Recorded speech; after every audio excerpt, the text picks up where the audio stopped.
ইসরায়েলের ওপর নতুন করে হামলা শুরু করেছে ইরান। গতকাল রোববার ইরানের ক্ষেপণাস্ত্রের আঘাতে ইসরায়েলে অন্তত ৮ জন নিহত হয়েছেন। এই নিয়ে ইসরায়েলে ইরানের হামলায় ২০ জনের বেশি নিহতের খবর জানা গেল। কাতার ভিত্তিক সংবাদ মাধ্যম আল জাজিরার প্রতিবেদনে এ তথ্য জানা গেছে। আল জাজিরার প্রতিবেদনে বলা হয়, ইরানের হামলায় ইসরায়েলের মধ্যাঞ্চলে ৫ জন নিহত হয়েছেন, আর উত্তরাঞ্চলীয় হাইফা শহরে নিহত হয়েছেন ৩ জন। এ নিয়ে হামলায় ২০ জনের বেশি ইসরায়েলি নিহত হয়েছেন, পাশাপাশি ১০০ জন আহত হয়েছেন। আহতরা বিভিন্ন হাসপাতালে চিকিৎসাধীন আছেন। গত শুক্রবার থেকে ইরানে হামলা শুরু করে ইসরায়েল।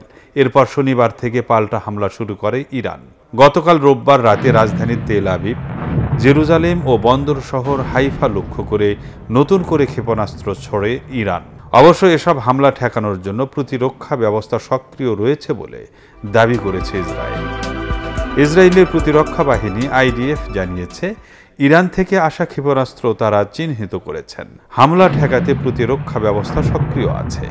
এদিকে ইসরায়েলের হামলায় ইরানে এখন পর্যন্ত অন্তত ২২৪ জন নিহতের খবর পাওয়া গেছে। দেশটির স্বাস্থ্য মন্ত্রণালয় নিহতের এ সংখ্যা নিশ্চিত করেছে।